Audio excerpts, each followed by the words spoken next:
அஸ்ஸலாமு அலைக்கும் வரஹ்மத்துல்லாஹி வபரகாத்துஹு. அல்ஹம்துலில்லா. அல்லாஹும்ம ஸல்லி அலா முஹம்மதின் வஅலா ஆலி முஹம்மதின் வபாரிக் வஸல்லிம்.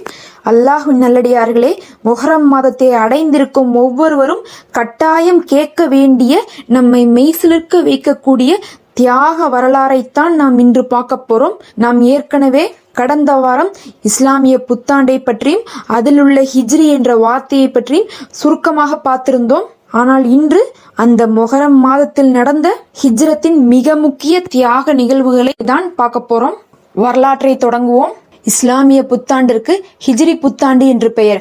முஹர்ரம் மாதத்திலே முதல் நாளில் துவங்குகின்ற இஸ்லாமிய புத்தாண்டு துல்ஹஜ் மாதத்துடைய கடைசியிலே நிறைவு பெறும்.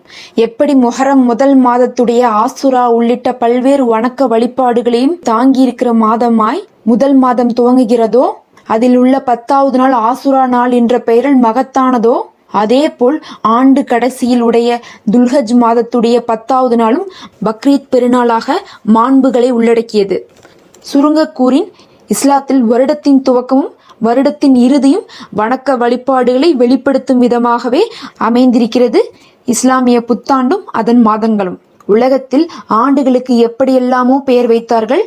பல்வேறு விலங்குகளின் பெயர்கள் கூட வைத்திருந்தார்கள். சில நாடுகளில் சிங்கம் ஆண்டு, புலியாண்டு என்றெல்லாம் பெயர் வைத்திருந்தார்கள். சைனாவில் எலியாண்டு என்றெல்லாம் பெயர் வைத்திருந்தார்கள். இப்படி எந்த விதமான அர்த்தமும் இல்லாமல் இருக்கும் பல்வேறு ஆண்டுகளுக்கு இடையில் இஸ்லாமிய புத்தாண்டுக்கு மட்டும்தான் ஹிஜ்ரி புத்தாண்டு என்று பெயர். இதை வைத்த பெருமை நபிகள் நாயகம் ஸல்லல்லாஹு அலைஹி வஸல்லம் அவர்களுக்கு பின் வந்த 2வது கலிஃபா உமர் ரலியல்லாஹு தஆலா அன்ஹு அவர்களையே சாரும்.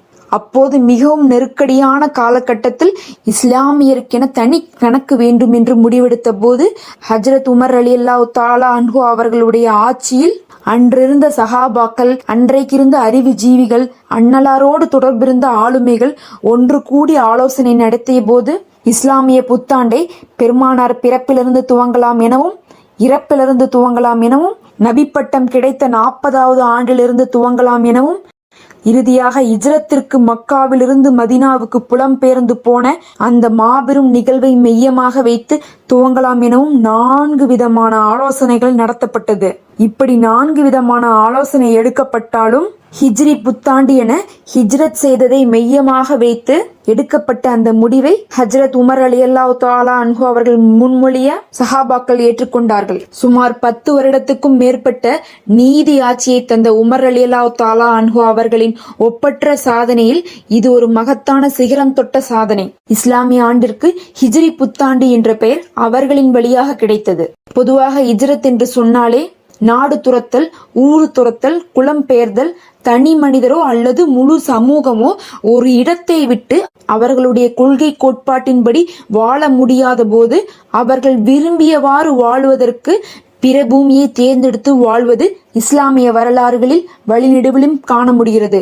பொதுவாக இறைவனுடைய பாணி என்னவென்றால், நபிமார்களை அனுப்பும் போது அவர்களை எதிர்க்கும் ஊரை பல்வேறு எச்சரிக்கைகளை கொடுத்தும் அவர்கள் திருந்தாத பட்சத்தில் அவர்கள் மீது அதிரடி நடவடிக்கை எடுக்க முடிவெடுத்து விட்டால் அல்லாஹு சுப்ஹானஹு வ தஆலா 2 முறைகளை கையாளுவான். அதில் ஒன்று, நல்லவர்களை அந்த ஊரை விட்டு வெளியேற சொல்லுவான். பின்பு தீயவர்கள் மட்டும் மீதம் இருக்கும் அந்த ஊரை அழித்து விடுவான். சாலிஹ் அலைஹிஸ்ஸலாம் அவர்களின் ஊர் மக்கள் அழிந்தது இவ்வாறுதான். அதே போல் ஹூத் அலைஹிஸ்ஸலாம் அவர்களின் ஊர் மக்கள், இன்னும் நூஹ் அலைஹிஸ்ஸலாம் அவர்களின் ஊர் மக்கள் அழிந்தது இவ்வாறுதான்.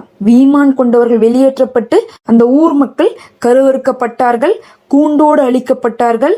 பெரும் மழையாலும் பூகம்பத்தாலும் கல்மாரியாலும் சூறாவளியாலும் பூமியை புரட்டி போட்டும் இப்படி அழிந்து போன சமுதாயத்தின் வரலாறு வான்மறை குர்ஆனில் வழிநெடுவிலும் பரவி இருக்கிறது.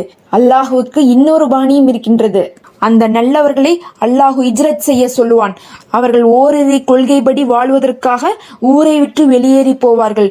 இவ்வாறு வெளியேறி கடல் கடந்து போன மூசா அலைஹிஸ்ஸலாம் அவர்களின் வரலாறு, இப்ராஹிம் அலைஹிஸ்ஸலாம் அவர்களின் வரலாறு, இன்னும் குகையில் போய் தஞ்சமடைந்த குகைவாசிகளின் வரலாறு என எல்லாம் இஸ்லாத்தில் பிரபலமானது. அதே போல்தான் நபிகள் நாயகம் ஸல்லல்லாஹு அலைஹி வஸல்லம் அவர்களுடைய ஹிஜ்ரத்தும். நாயகம் ஸல்லல்லாஹு அலைஹி வஸல்லம் அவர்கள் ஹிஜ்ரத்திற்கு போன தினமோ சுமார் 52வது வயது என்றாலும் அவர்கள் ஹிஜ்ரத்திற்கு போவார்கள் என்று அவர்களுக்கு நபி பட்டம் வாங்கிய நாளிலே தெரியும். நபி ஸல்லல்லாஹு அலைஹி வஸல்லம் அவர்கள் தமக்கு வஹி கிடைத்த போது அதை வேதங்களை கற்றிருந்த வரக்கா என்பவரிடத்தில் போய் அறிவித்தார். அப்போது அவர் நாயகம் ஸல்லல்லாஹு அலைஹி வஸல்லம் அவர்களிடம் சொன்னார், உன்னை இந்த ஊர் மக்கள் வெளியேற்றும் போது நான் உயிரோடு இருந்தால் உனக்கு உதவி செய்வேன் என்று. அதை கேட்டு நம்ப முடியாமல் நபி ஸல்லல்லாஹு அலைஹி வஸல்லம் அவர்கள், இந்த ஊர் மக்களா என்னை வெளியேற்றுவார்கள் என்று கேட்டார்கள். அதற்கு அவர், ஆம், நீ அல்ல, நீ கொண்டு வந்துள்ள ஓர் இறைவன் கொள்கையை யார் கொண்டு வந்தாலும் அவர்களை இந்த ஊரை விட்டு வெளியேற்றுவார்கள் என்று அந்த பெரியவர் சொன்னபோதே நாம் பின்னாட்களில் ஊரை விட்டு செல்ல வேண்டும் என மிகப்பெரிய பிரச்சனை நபிகள் ஸல்லல்லாஹு அலைஹி வஸல்லம் அவர்களின் முன் இருந்தது. அப்படித்தான் குறைசி குலத்தினராலும் மக்கத்து காஃபிராலும் வாழவே முடியாத அளவு, வழிபாடே நடத்த முடியாத அளவு, பிரச்சாரம் செய்ய முடியாத அளவு, அல்லாஹுவை பற்றி பேசவே முடியாத அளவு ஒரு ஊரில் வாழுகின்ற முஸ்லிம்களுக்கு பிரச்சனை முற்றி போனது. அப்போது அல்லாஹு ஆணையிடுகிறான், குலம் பெயர சொல்லி. ஒரு மனிதன் போவது பெரிய விஷயம் அல்ல, ஒரு குடும்பம் போவது பெரிய விஷயம் அல்ல. ஆனால் இங்கு ஒரு சமூகமே இடம்பெயர்ந்தது. நீண்ட நாட்களாய் அந்த மண்ணின் மைந்தர்களாய் வாழ்ந்த அந்த மக்கள், நீங்கள் ஊரை விட்டு செல்லுங்கள் என்ற போது அவர்கள் உடுத்திய உடையோடு கையில் சில அத்தியாவசியமான பொருளை மட்டும் எடுத்துக்கொண்டு கிளம்பி போனார்கள். இஸ்லாமிய வரலாற்றில் நடந்த மகத்தான இந்த நிகழ்வைத்தான் ஹிஜ்ரி என்று பெயரிட்டிருக்கார்கள். எப்போதெல்லாம் ஆண்டின் தொடக்கம் வருகிறதோ அப்போதெல்லாம் இந்த மாபெரும் நிகழ்வை நினைவுபடுத்த வேண்டும் என்பதற்காக நம்முடைய மார்க்க மூதாதையர்களால் இந்த பெயர் வைக்கப்பட்டுள்ளது. அல்லாஹ் உங்களை இஜ்ரத் செய்ய சொல்கிறான் என்ற கட்டளை வந்தபோது முதலாய் இஜ்ரத் செய்ய புறப்பட்டார்கள் அபு சலாமா ரலியல்லாஹு தஆலா அன்ஹா அவர்கள். கிட்டத்தட்ட ஹிஜ்ரி 1 தொடங்கி ஹிஜ்ரி 8 வரையும் ஹிஜ்ரத் நடந்தது. அதில் இறுதியாக அப்பாஸ் ரலியல்லாஹு தஆலா அன்ஹு அவர்கள் இஜ்ரத் செய்தார்கள். இவர்களுக்கு இடையில் இஜ்ரத் செய்து போனவர்கள் பச்சிலம் குழந்தைகளும், ஓடி ஆடி விளையாடும் சிறுவர்களும், வாலிப ஆண் பெண்களும், தள்ளாடுகின்ற வயதில் உள்ள பெரியவர்களும் என அதிகமானோர் சாமானியர்களே. நபிகள் நாயம் ஸல்லல்லாஹு அலைஹி வஸல்லம் அவர்களின் மகள் ஜைனப் ரலியல்லாஹு அன்ஹா அவர்களும், அபூபக்கர் ரலியல்லாஹு அன்ஹு அவர்களின் மகள் அஸ்மா ரலியல்லாஹு அன்ஹா அவர்கள், இவர்களெல்லாம் வயிற்றில் கர்ப்பத்தோடு இஜ்ரத்திற்கு போனவர்கள். தன்னுடைய காசுகளை அனைத்தையும் பிடுங்கிய போது அனைத்தையும் கொடுத்து விட்டு இஜ்ரத்துக்கு போனார்கள் சுஹைப் ரலியல்லாஹு தஆலா அன்ஹு அவர்கள். இப்படி நிறைய விஷயம் சொல்லலாம்.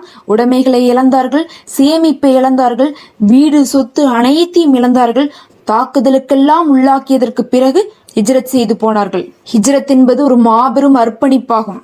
ஹிஜ்ரத் என்றாலே நிறைய நிகழ்வுகள் இருக்கு. அதில் ஒன்று நபிகள் நாயம் ஸல்லல்லாஹு அலைஹி வஸல்லம் அவர்கள் புறப்பட்டு போகும்போது அமானிதங்களை ஒப்படைப்பதற்காக ஒரு வீட்டிலே அலி ரலியல்லாஹு தஆலா அன்ஹு அவர்களை விட்டு வந்தார்கள். அப்போது அவர்கள் போர்வையை போற்றி கொண்டு தூங்கிக் கொண்டிருந்தார்கள். காஃபிர்கள் வாளை ஏந்தி வீட்டிற்கு வெளியே நின்று கொண்டிருந்தார்கள். இருந்தும் கூட கடமைகளை செய்வதற்காகவும் பொறுப்பை ஒப்படைப்பதற்காகவும் அங்கிருந்தார்கள். இதை பற்றி அல்லாஹ் சுப்ஹானஹு வ தஆலா மலக்குமார்களிடத்தில் பெருமை பேசுகிறான். இந்த மாதிரி ஏராளமான வீர நிகழ்வுகளும் ஹிஜ்ரத்தில் இருந்தது. இஸ்லாத்தின் முதல் ஹிஜ்ரத் ஆரம்ப காலத்தில் நடந்தது. மக்காவிலிருந்து அபிசீனியாவிற்கு சென்றார்கள். இரண்டாவது ஹிஜ்ரத் மக்காவிலிருந்து மதீனாவுக்கு சென்றார்கள். இதில் சில பெருமக்கள் இருக்கின்றார்கள். அல்லாஹ் அவர்களுக்கு 2 ஹிஜ்ரத்தையும் செய்யக்கூடிய பாக்கியத்தை தந்திருந்தான். எந்த சபையாக இருந்தாலும் சஹாபாக்களின் சபையில் 2 ஹிஜ்ரத்தை செய்தவர்களுக்கு தனி சிறப்புண்டு. ஒரு கூட்டம் நடந்தால் தொழ வைக்க வேண்டும் என்றால் உரை நிகழ்த்துவதற்கோ மார்க்க காரியங்களை முடிவெடுப்பதற்கோ 2 ஹிஜ்ரத்தையும் செய்தவர்களைத்தான் தேர்ந்தெடுப்பார்கள். யார் 2 கிப்லாவை பார்த்து தொழுதார்களோ, ஏனென்றால் சில நாட்கள் ஆரம்பத்தில் பைத்துல் முகத்திஸை பார்த்து தொழுதார்கள், பின்புதான் காபத்துல்லாவை பார்த்து தொழுதார்கள். அதனால் 2 ஹிஜ்ரத் செய்தவர்களுக்கும் 2 திசையை பார்த்து தொழுதவர்களுக்கும் சஹாபாக்களிடையே அதிக முக்கியத்துவம் இருந்தது. இந்த ஹிஜ்ரத்தில் நம் மறக்க முடியாத ஒரு நிகழ்வு இருக்கிறது. அல்லாஹ் குர்ஆனிலே அதை பற்றி வசனத்தை இறக்கியுள்ளான். அதாவது நபி ஸல்லல்லாஹு அலைஹி வஸல்லம் அவர்கள் ஹிஜ்ரத் செய்த பிறகு மக்காவில் இருந்த 120 வயது மதிப்புள்ள ஒரு பெரியவர் ஜுந்துன் ரலியல்லாஹு அன்ஹு அவர்கள் தன் மக்களிடத்தில் சொன்னார்கள், நபி ஸல்லல்லாஹு அலைஹி வஸல்லம் அவர்கள் ஹிஜ்ரத் போன பிறகு நான் மக்காவில் இருக்க விரும்பவில்லை என்று. அதற்கு தன் மக்கள் எல்லாம் சொன்னார்கள், உங்களுக்கு ஹிஜ்ரத் கடமை இல்லை, அல்லாஹும் முடியாதவர்கள் மக்காவிலே இருக்கலாம் என கூறியுள்ளான் என்று. அதற்கு அவர், இல்லை, நபி ஸல்லல்லாஹு அலைஹி வஸல்லம் அவர்கள் சென்ற பிறகு எனக்கு இங்கு இருக்க பிடிக்கவில்லை, என்னை பாடையில் வைத்து தூக்கி செல்லுங்கள் என்று சொன்னார். அப்படியே அவர்களும் செய்தார்கள். ஆனால் மக்காவிலிருந்து மதீனா போகும் இடையிலே அவர்களுடைய உயிர் பிரிந்து விட்டது. இன்னா லில்லாஹி வ இன்னா இலைஹி ராஜிஊன். மதீனாவிற்கு இவர்கள் இடையில் இருந்து விட்ட செய்தி தெரிந்த போது சில பேர் பரிதாபத்தோடும் வருத்தத்தோடும் கூறினார்கள், மதீனாவுக்கு அவர் வந்திருந்தால் ஹிஜ்ரத்துடைய மிகப்பெரிய கூலி கிடைத்திருக்குமே என்று. ஹிஜ்ரத்தின் வரலாற்றில் அவருடைய பெயர் எழுதப்பட்டிருக்குமே, குலம் பெயர்ந்தவர்களின் அனைத்து பாவங்களும் மன்னிக்கப்பட்டிருக்குமே. என்றெல்லாம் கூறினார்கள். அப்போது அல்லாஹு சூரா அந்நிசாவில் ஒரு ஆயத்தை இறக்குகிறான். யார் அல்லாஹுவுக்காகவும் அல்லாஹுடைய ரசூலுக்காகவும் வீட்டை விட்டு வெளியேறிய பிறகு அவர்களுக்கு நடுவில் மரணம் சம்பவித்தாலும் அவர்களின் ஹிஜ்ரத் முழுமையாகிவிட்டது, அவர்களின் கூலி அவர்களுக்கு கிடைத்து விட்டது. யாரும் வழியில் இறந்தார்கள் என்று சொல்லாதீர்கள். ஒரு புனித யாத்திரைக்கு, ஹிஜ்ரத்திற்கோ அல்லது ஹஜ்ஜிற்கோ பயணத்தை தொடங்கிவிட்டால் போதும், முடிக்க வேண்டும் என்று அவசியமில்லை. பாதையில் இறந்தால் கூட பரிபூரண நன்மை நமக்கு கிடைக்கும் என இதன் மூலம் தெரிந்து கொள்ளலாம். ஹிஜ்ரத் என்பது நாம் தொழிலுக்காக ஊரை விட்டு போவது மாதிரி கிடையாது. ஒட்டுமொத்த அடையாளங்களையும் விட்டுவிட்டு அகதிகளாக வாழ்ந்த வீடு, தெருவு, உறவு, இது அனைத்துக்கும் மேலாக, உயிரிலும் மேலாக விரும்பும் பைத்துல்லா என்ற காபத்துல்லாவை விட்டுவிட்டு வேறு ஊருக்கு பயணப்பட்ட அந்த மக்களின் தியாக வடுக்கள் எந்த காலத்திலும் மறக்கப்படக்கூடாது. பொதுவாக மறக்க முடியாத வரலாறுகள் தான் நமக்கு பண்டிகையாக அமைந்திருக்கிறது. எப்படி இப்ராஹிம் அலைஹிஸ்ஸலாம் அவர்களின் தியாகத்தை நம்ம பக்ரீத்தாக கொண்டாடுகிறோமோ, அதே போல்தான் இவர்களின் ஹிஜ்ரத்தை நம்ம ஹிஜ்ரியாக, புத்தாண்டாக கொண்டாடுகிறோம். அதே போல ஹிஜ்ரத் என்பது இஸ்லாமியர்களுடைய உள்ளத்தில் நீங்காத இடம்பெற வேண்டும் என்பதற்காக எல்லாம் வல்ல இறைவனால் சஹாபிய பெருமக்கள் முன்னெடுத்த முடிவுதான் இந்த ஹிஜ்ரி. இப்போது நாம் அடைந்திருக்கக்கூடிய ஆண்டு ஹிஜ்ரி 1445. அப்படியென்றால் ஹிஜ்ரத் நடைபெற்று 1445 ஆண்டுகள் கழிந்துவிட்டது. இத்தனை ஆண்டுகள் ஓடிய பிறகும் இன்றும் அவர்களின் தியாக வரலாறை பற்றி பேசுகிறோம் என்றால், சஹாபாக்கள் எந்த நோக்கத்தோடு இதற்கு ஹிஜ்ரி என்று பெயர் வைத்தார்களோ அது வீண் போகவில்லை. இன்று மட்டும் கிடையாது, இனி வரும் ஒவ்வொரு ஆண்டும், ஏன் உலகம் அழியும் வரையும் கூட எல்லா வருடமும் மொஹரம் வந்துவிட்டால் அவர்களின் தியாகங்கள் ஒலித்து கொண்டே இருக்கும். நாம் எத்தனையோ ஆண்டு இதை தெரியாமல் கடந்திருக்கலாம். ஆனால் இனி வரும் ஒவ்வொரு ஆண்டும் நம் உள்ளங்களில் அவர்களுடைய நினைவு வர வேண்டும். ஹிஜ்ரத் என்பது அல்லாஹுவிற்காக மட்டும் எதையும் தூக்கி எறிவதற்கு தயாராக இருந்த அர்ப்பணிப்பாளர்களுடைய வரலாறாகும். ஹிஜ்ரத் ஒரு மாபெரும் சகாப்தம். இப்போது புது வருடத்தை துவங்குகின்ற நாம் அனைவரும் ஒரு உறுதிமொழி எடுத்துக்கொள்ள வேண்டும். அல்லாஹுவிற்காகவும் தீனுக்காகவும் அவனுடைய கட்டளைகளை பின்பற்றுவதற்காகவும் எந்த நிலையிலும் நாம் தியாகம் செய்வதற்கு தயாராக இருக்க வேண்டும். சுற்றி இருக்கக்கூடிய உலகத்திற்காகவும் இங்கு கிடைக்கும் அற்பமான விஷயங்களுக்காகவும் எக்காரணத்தை கொண்டும் நம்முடைய தீனையும் அல்லாஹ் நமக்கு கொடுத்த கட்டளையும் எப்போதும் மீறக்கூடாது. இந்த உலகத்தில் நாம் சம்பாதித்ததும் அனுபவித்ததும் நம்முடைய மரணம் வந்துவிட்டால் அதை இங்கேயே விட்டு தான் செல்ல வேண்டும். ஆனால் அல்லாஹுவிற்காக வாழும் காலத்தில் ஏதேனும் ஒன்றை நீங்கள் தியாகம் செய்தால் அதை அல்லாஹ் அதன் கூலியை மறுமையில் கொண்டு வருவான். ஹிஜ்ரத் ஒரு மாபெரும் சகாப்தம்.